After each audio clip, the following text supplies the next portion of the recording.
బహిరంగ ప్రదేశాల్లో మహిళలను వేధించడం, అసభ్యకరమైన వ్యాఖ్యలు చేయడం, వెంటపడడం లేదా తాకడం, మహిళలు విద్యార్థులను మనోవేదనకు గురి చేయడం సమాజంలో రివాజుగా మారింది.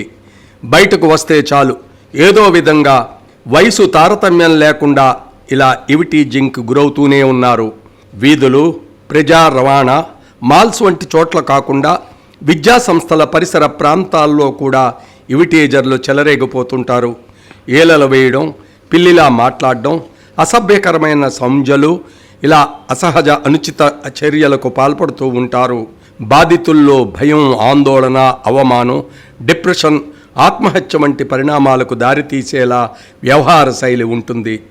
చట్టరీత్యా నేరం అయినప్పటికీ ఆరోపణలకు, ఫిర్యాదులకు సరైన సాక్ష్యం ఉండదు. ఇలాంటి అనుచిత వేషాలు నిన్నటి వరకే. ఇప్పటి నుంచి రోజులు మారుతున్నాయి.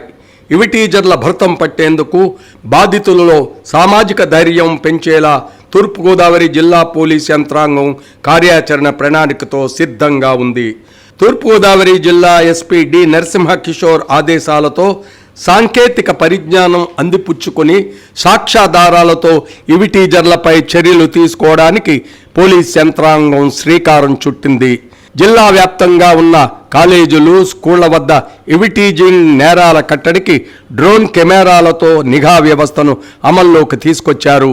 జిల్లా వ్యాప్తంగా వివిధ పోలీస్ స్టేషన్ల పరిధిలో గల కాలేజీలు, స్కూళ్ల వద్ద ఇవిటీజింగ్, ఇతర చట్ట వ్యతిరేక కార్యకలాపాలు అరికట్టేందుకు తూర్పుగోదావరి జిల్లా శక్తి టీంల ఆధ్వర్యంలో ఉదయం, సాయంత్రం డ్రోన్ కెమెరాలతో ప్రత్యేక నిఘా ఏర్పాటు చేశారు.